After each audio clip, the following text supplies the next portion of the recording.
It is Tuesday, October the 13th. Wow. We are full-fledged in the final quarter of 2020.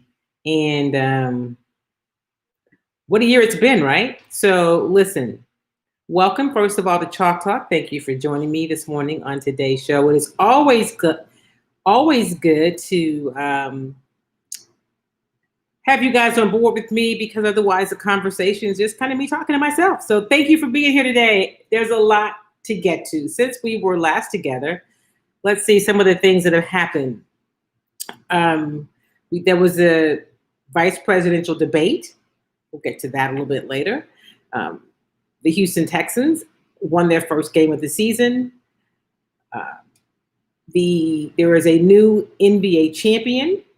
The Los Angeles Lakers have won their now 17th championship, which ties them with the Boston Celtics. I believe that's right.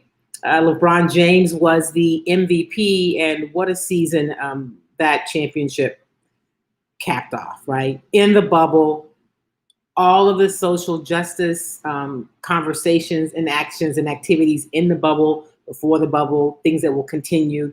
Activity that has been inspired by NBA teams, like NBA arenas around the country being used as voting locations. Just a lot has happened in the NFL, of course. We had a bit of a COVID outbreak with a couple of teams, primarily the Tennessee Titans. That impacted the NFL schedule. So you're still like, can they get through this season? It really is, the onus is really on these players to do something that, hasn't been done before, because we haven't seen these times before. All right. So that's happening. If you're a Houston Texans fan, the Houston Texans have won their first game. They were 0-4 after last week, of course, which I won't say that was a tip of the iceberg, but the Texans did fire Bill O'Brien. They named Romeo Crennel the interim head coach. And so they won on Sunday against the Jaguars. Now, let me just say this. For all of you who say, Kim, it was the Jaguars. It's an NFL team, and it is a victory, okay? And so they had to get the first win. So they got the win. And the team, listen, they looked more energized. They looked more focused. And I wouldn't say that previously it looked like they didn't want to be there, but it looked like they enjoyed being there. And then, of course, after the game, Romeo Crennel kind of, cut a little bit of a dance move in celebration. And I thought one of the really cool things that Romeo said, I want to let you hear from him a little bit later in the show, but actually shortly, that he said when he asked, what was the big difference, right, with him leading this team now? And he said, well, it's probably his personality. I definitely agree. He said, I smile some, I joke a bit. He gets things done, but he and Bill O'Brien have very different personalities. And understand Romeo was not taking any shots at Bill O'Brien. Bill O'Brien hired him as defensive coordinator, and also recommended that they elevate Romeo to be the interim head coach. So with that said, the Romeo Crennel era, however long it is going to exist, does. And it was good for the Texans and for Romeo to get the win on Sunday. You've got to get one before you can get two. And so when you say we just got to get a win, they really had to get a win. Like 0-5 would just not have been a very good look. So that's happened. In Major League Baseball, we are one round closer to the World Series. In the American League, it is the Tampa Bay Rays and the Houston Astros. The Rays have a 2-0 lead in that series. And then it's the Dodgers and Braves. So, wow, right? We're getting really close. We're almost there. All of these things happening at one time. So the NBA season is over. Now they've got to start figuring out when the next season will begin. So we'll talk about all that. But here's the other thing. I can't leave talking about this past weekend in the NFL without talking about Dak Prescott.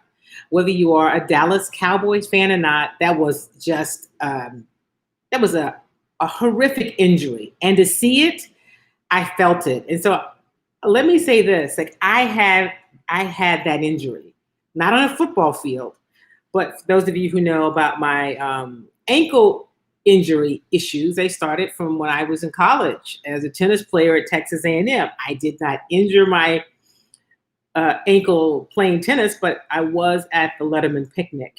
Some football players threw me in the lake. My ankle hit the embankment. One turned the other direction. The bone came through the skin. And I have 3 surgeries later. I still struggle a lot with my ankle. Now, that was a long time ago. I had the surgery in Bryan, Texas. Dak Prescott will have the absolute best care, the best rehabilitation. That surgery has come a long way. Hopefully he makes a full, complete surgery. There's no reason to think that he can't. But whenever I see that, I relive my injury all over again, right? Not to make it about me, but that is a certain kind of pain. And so let me say this, his ankle was going the opposite direction, which looked painful enough. But then what they have to do is they have to set your ankle straight and put a cast on it to get you to, like for me, to then get me to the hospital to do the surgery the very next morning.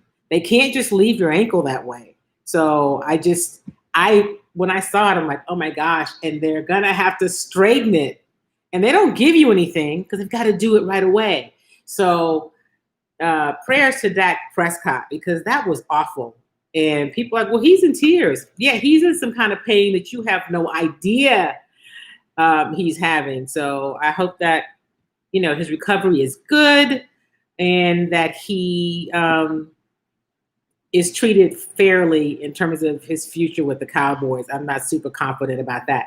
Good morning, Carolyn. Welcome, welcome. It is always good to see you on the show. Brian Jackson, my friend, it's been a while. Welcome, welcome. It's good to see you.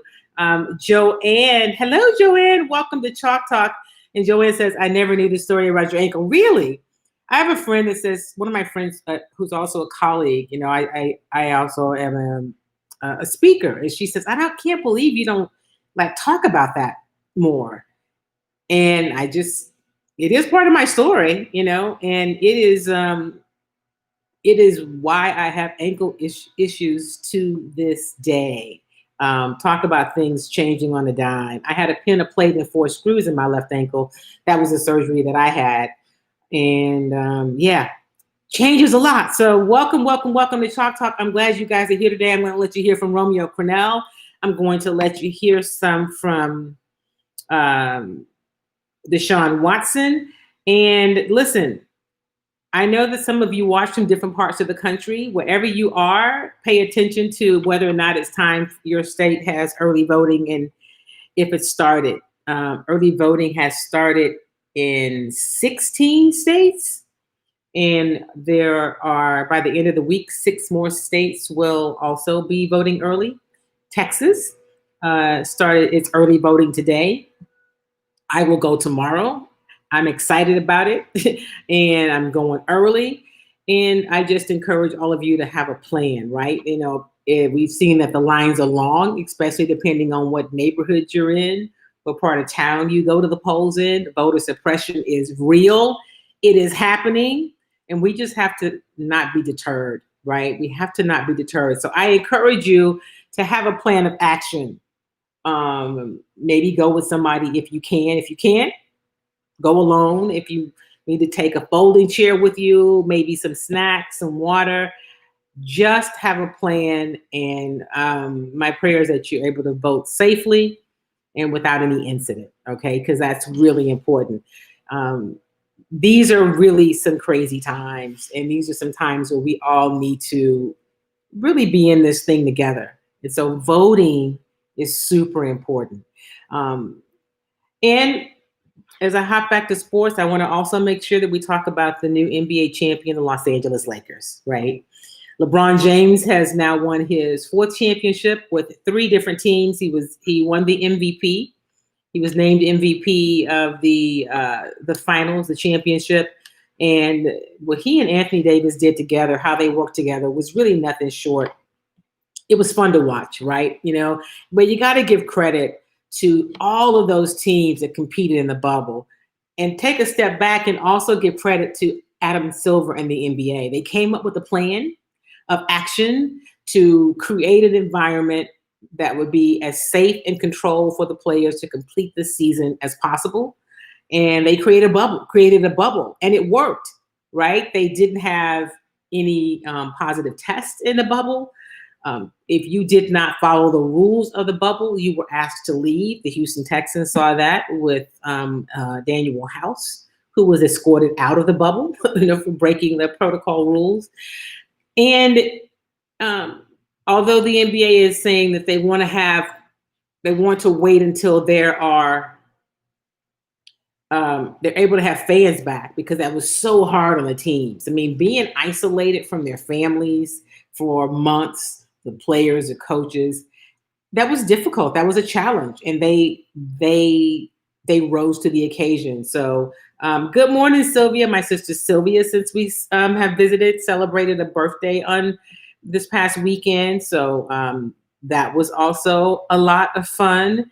And of course, my Laker fan, Joanne Washington, who Joanne is from LA, well, actually from Pasadena, but it's all right there together.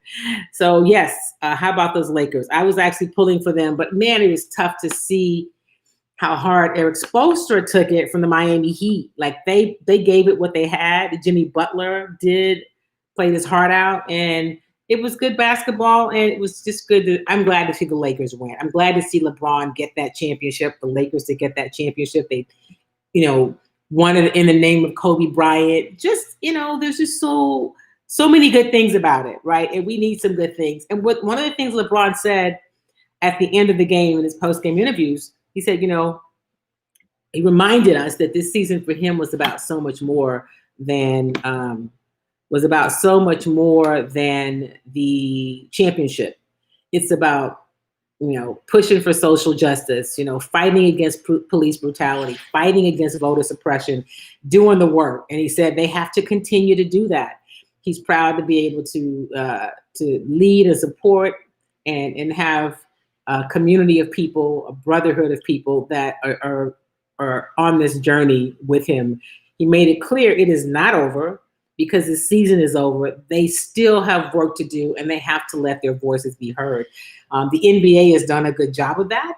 The NFL players could probably do a better job of it. You can't just you can't let the conversation stop, right? It's not enough to take a knee, right? I get the symbolism of that. But the work there's so much other work to do. So I say that as I encourage, there are players who are doing it. There's a player with the Texans, Michael Thomas, who has a drive that he's doing where he's taking jerseys and auctioning them off to create scholarships for students at HBCUs. And he has agreed to come on Chalk Talk. We're working out when he can do it. So I'm excited about that, to tell that story, and for you to meet him and see some of the work that he's doing. He's also doing that work with his wife, which I think is really cool. They're partnering in a lot of that. And Michael Thomas was active even when he was still in college. This is who he is. And so I'm looking forward to hopefully next week having him on the show. Even if I have to tape it and bring it to you, I want to do it sooner than later, because I want to encourage and I want to support that effort. I think it's a great cause. And so Michael Thomas of the Houston Texans, you'll be hearing from him on Chalk Talk sooner than later. So yes, the Lakers are champions. The Astros are trying to make a comeback in the ALCS.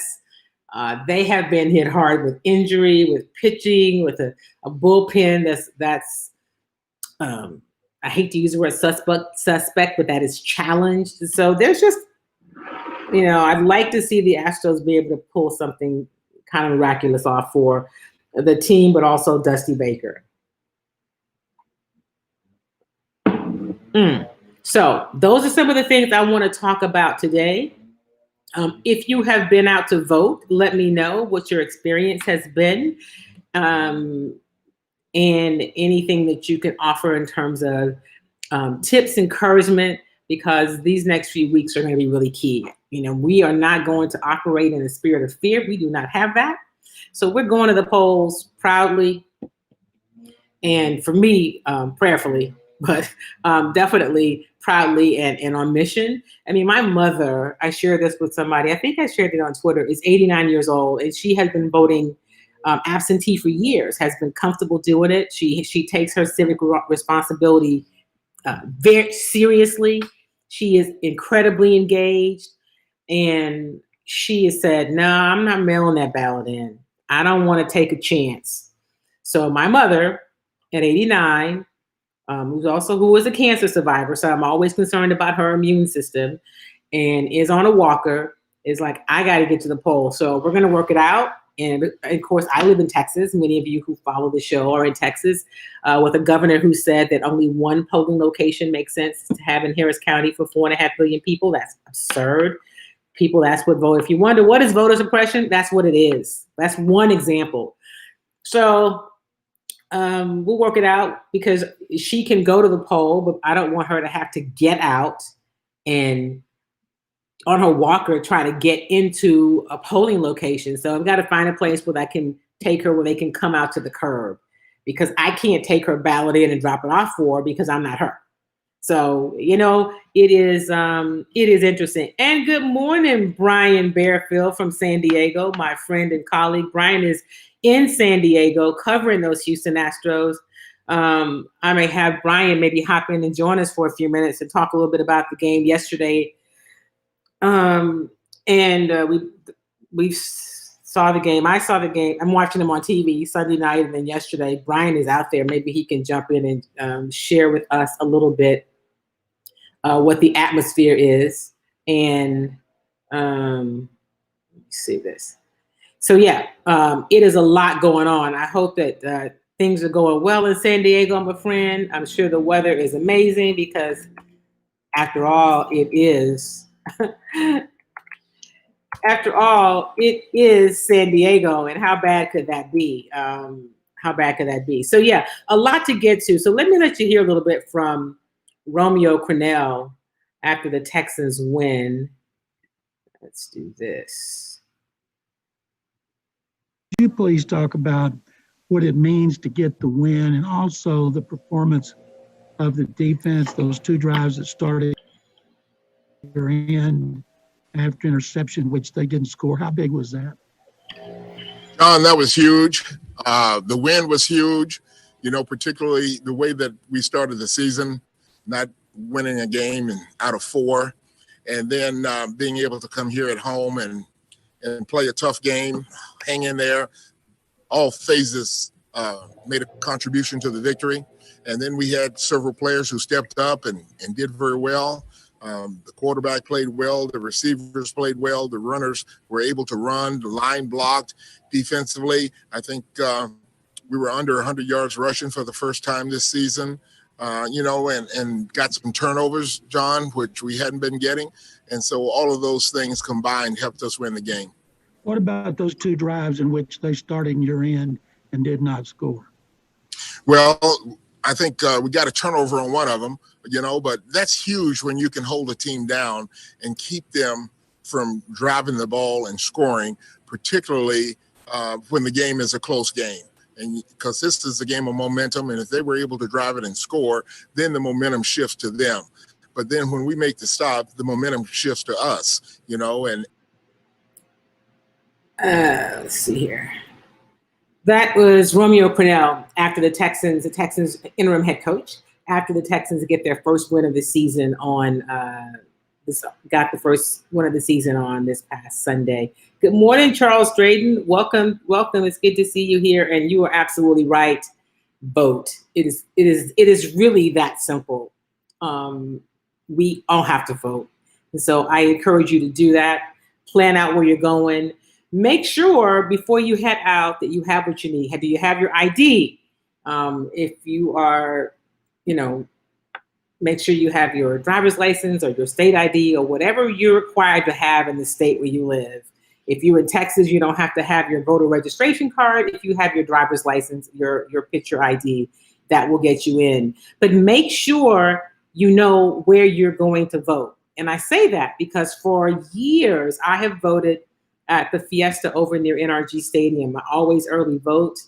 And in the primary, there was a runoff this summer, and that wasn't a polling place anymore. And I didn't know it until a friend of mine said, "Hey, don't come over here. That location is not being is no longer a voting location." So what I say is there are a lot of places to vote. I know that they have the line is what in the world? Okay, maybe that was weird. The internet's doing weird things. But at any rate, make sure you know where you're to vote and that location is in fact available. Okay, don't just take for chance that the same place you always voted is still the voting location unless you check.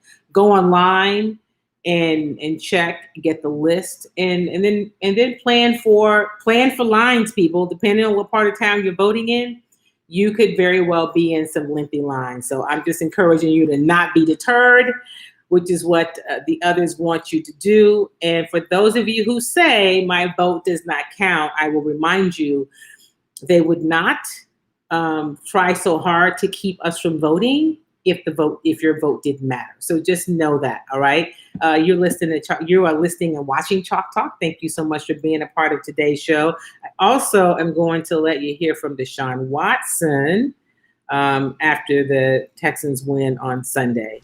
We just got to continue to have fun and continue to build the momentum, continue to keep guys healthy, continue to prepare, and just be loose. Not too loose, but at the same time, just have fun, regardless of what happens, good or bad, because each team is very, very good. And each team is going to make plays, and it's hard, to score points in this league. It's hard to, stop people in this league. So for us, just to keep building it, just take it 1 week at a time. That's our mentality. We're not looking forward to see sweeps down the road or anything. We expect to win each and every week, and we're going to go into each game. We're going to get our best, and we're going to get everything that we got, and we have nothing to lose. So that's what the mentality we have to have, and just keep stacking them each and every week. We got to continue to ride this wave and build on it, so.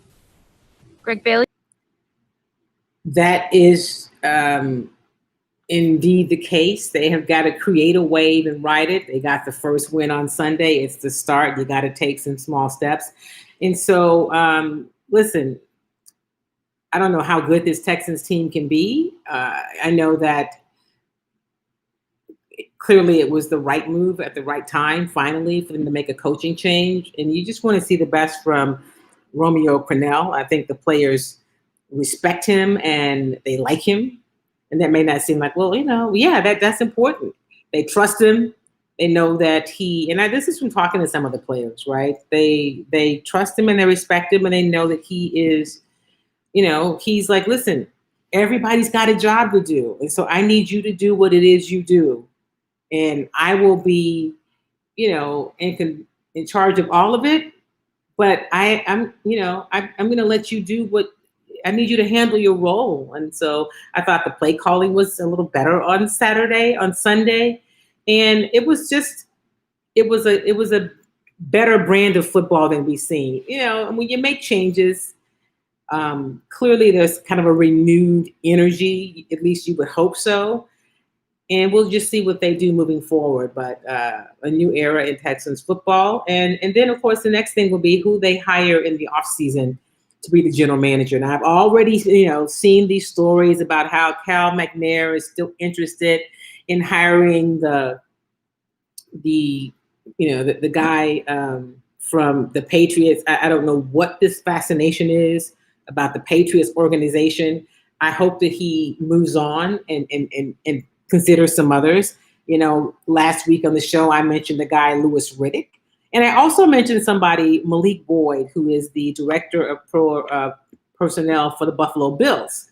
And this is Malik's second or third year with the Bills. Prior to being in Buffalo, he spent much of his career working for the Arizona Cardinals. So he started as a scout. He's a former player. He's actually a native Houstonian. And he hasn't been here, I guess, since college. But he is very qualified, and what I can tell you is this is not going to be an easy job for anybody because the previous general manager did not leave them in good shape. He mortgaged the future, and there are no draft picks. They don't have any money under the cap. And so the other thing the rest of the season is, I think some of these players that, maybe have some of the bigger deals are playing for their future because they're going to have to move somebody in order to have some room to do anything. You said, well, you know what? They can't get any free agents, Kim, because, they are right at the salary cap. They've maxed out what they have, but they don't have any draft picks. Like they don't have a first and a second round pick. And they've given up other stuff, right? So they're going to have to move some people to be able to improve the roster. And you always have to improve the roster, right? You always have to improve the roster if you want to get better. And I know, listen, I hear from some of you and who are like, I still can't believe they traded DeAndre Hopkins. And what I would say to you is they did, and he's not coming back. And as much as I wish D-Hop was a part of this organization still, and I'm sure that the players do, I'm sure that Deshaun would like to have him as his number one option still. They have to move on. And there's just no way to, you can't undo it. It's a done thing. It's a done deal. And there were several of those done deals that the former head coach and general manager made that were less than favorable. But there are some bright spots. What we saw from Brandon Cooks on Sunday in the Texans game, he had this, I guess you could call it kind of a breakout game, if you will. Let me go back to what he did. Like I like to tell you, like definitely what the final numbers were. He was close to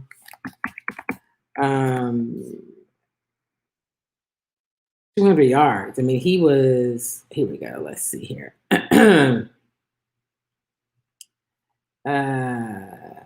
Brandon Cook. So he finished with 8 receptions for 161 yards and 1 touchdown. That's a 20-yard average. On the touchdown, it was a 28-yard pass from Deshaun Watson in the fourth quarter. That particular play extended Houston's lead to 30-14. It was his first touchdown as a member of the Texans. He posted the most receptions in a game since having 8 catches in week 3 of 2019. At that time, he was with the Rams. And the most receiving yards of the game since recording 186 yards in 2016 as a member of the Saints. It was his first 100-yard receiving game as a Texan, the 16th of his NFL career. He has had at least 1 touchdown reception in each season since he entered the league in 2014. Anyway, it was a good day for him, right? It was a good day for Brandon Cooks. It was good to see him. And here's another guy that we talk about a little bit is Kaimi Fairbairn, who scored 12 points on 3 field goals. I think he's only missed 1 this season. He's kicking the ball well, and he's very reliable. I will say he's proven to be very reliable. The kicker on the other side for Jacksonville. Fortunately, there was a reporter from Jacksonville sitting not far from me who gave me the skinny because people are like, man, that kicker is horrible. I mean, he missed a couple pretty badly. He missed an extra point. He missed a 24-yarder. And you're talking about in a dome. There's no wind element. Like there's no weather. There's just no reason that you miss those kind of field goals. Well, the kicker on Sunday for the Jaguars, he is the 5th kicker they've signed in 5 weeks. And actually, he was the 3rd kicker they signed, but he got hurt after his tryout. So they had to sign somebody else. And then they signed somebody else. So this was him being healthy enough to play, I guess. And it was his first game playing and his first time playing. And yeah, it was not very good. So Jacksonville needs a kicker. they are having some issues with their kicker, and that's what that was on Sunday. I want to talk a little bit more before we get out of here about voting, about where we are in terms of what's happening in the country. And what I encourage you guys to do is to tune out some of the noise. I know that allegedly that there are some undecided voters. I'm not really sure who those people might be and what they are not decided about. Here it is not, I'd never tell you who to vote for. You could probably figure out who I'm voting for, but I still carry myself as a journalist. That's what I do. I don't tell you who to vote for, but I do like to share real information with you. And so voter suppression is real. That's not something I've made up. That's an actual factual thing happening. There's no excuse that we have lines that take people 5 and 6 hours to vote in 2020 because you've closed voting locations. The fact that in the state of Texas, our governor has decided that there should be one location to drop off ballots in the entire county. So, for instance, I live in Harris County. Harris County is probably about the size of Rhode Island. Like, it's the size of a state. It is what, 2,200 square miles? It's a very large county. And to think that 4.5 million people, need to go to one place to drop off ballots, you're talking about trying to create mayhem. And so those are some things that are happening that are really unfortunate. There's no other reason to do that other than try to suppress the vote, to try to keep people, to try to discourage people from going out, because you're saying, oh, there are going to be lines and it's going to be difficult, and it's just going to be too much to deal with. And what I say is, we don't really have a choice. We have to deal with it. We have to, that's what I say, get your plan together.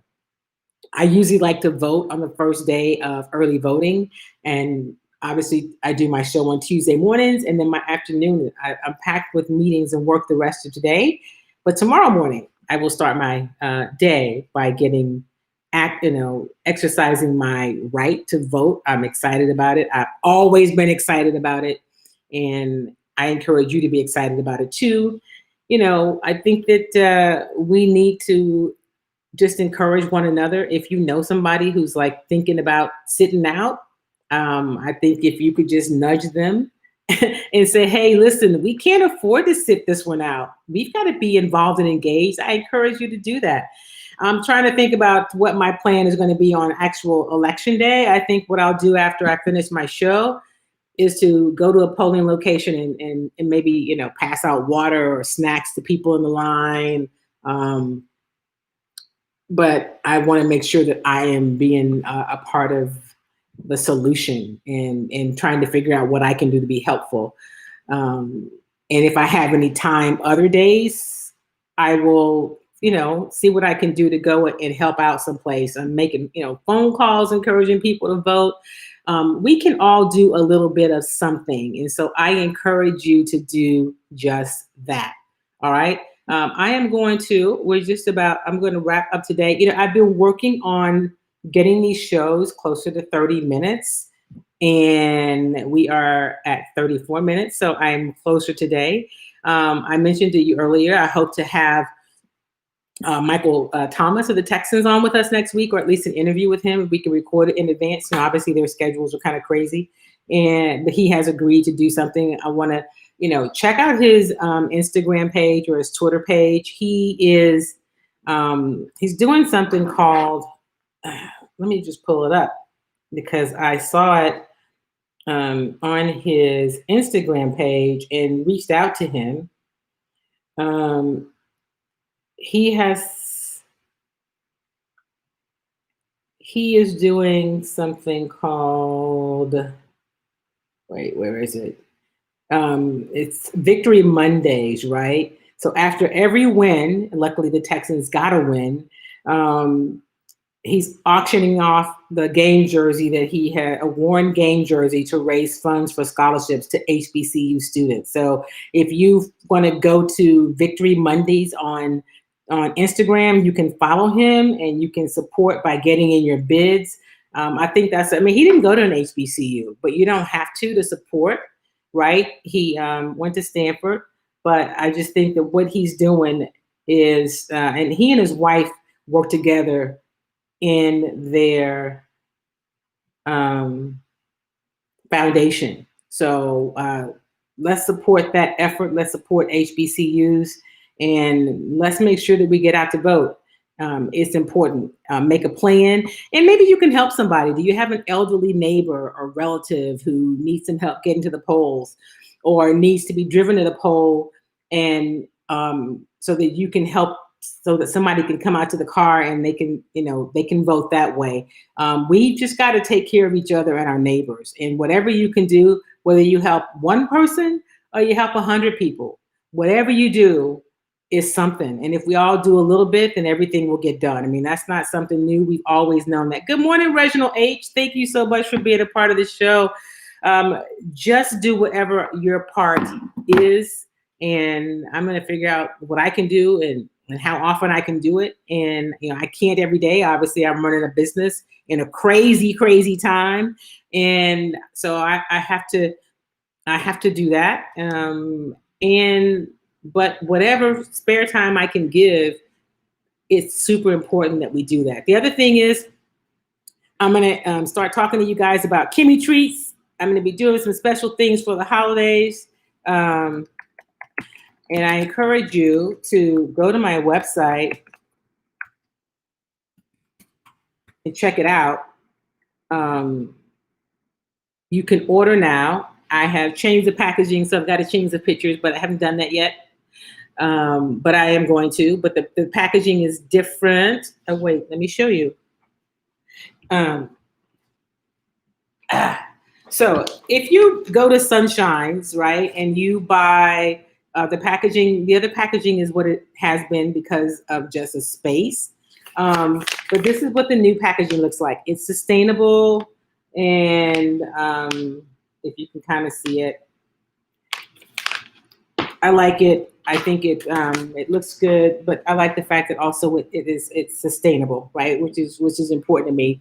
Not just that the stuff inside is healthy and that is tasty, but go on, because you can listen. As you want to send gifts to people, popcorn ships really easily, and you can order online. It can be shipped to you, and you can also order the body butter. So KimmyTreats.com, that's the website that's scrolling across the bottom of the screen. And with that, I am going to wrap up this week's show. Thank you guys for being here. I appreciate you. Please do share the video with your friends and online community. That is how we continue to spread the word about Chalk Talk, and also how we continue to grow the tribe, right? So if you'll share the video, also if you will go to KimmyTreats.com and place your order, check things out. I think you'll be pleased. I haven't had anyone yet order anything that they did not like. And so I'm thanking you in advance for supporting my business, and also for your continued support of Chalk Talk. So make sure that you vote, make sure that you have a plan, find out what you can do in your community or your neighborhood to support the effort of voting, or somebody who's trying to vote, guide them someplace. Make sure you know where to go vote. Make sure the location you're planning to go to is still the location that you should go to. It is still open. They're doing all kinds of tricks to try to keep us from the polls. Don't fall for it. You're smarter than that. And of course, do something kind for yourself and do something kind for somebody else. Make it a great week, everybody. I will see you next Tuesday on Chalk Talk, and of course, throughout the week on my social platforms.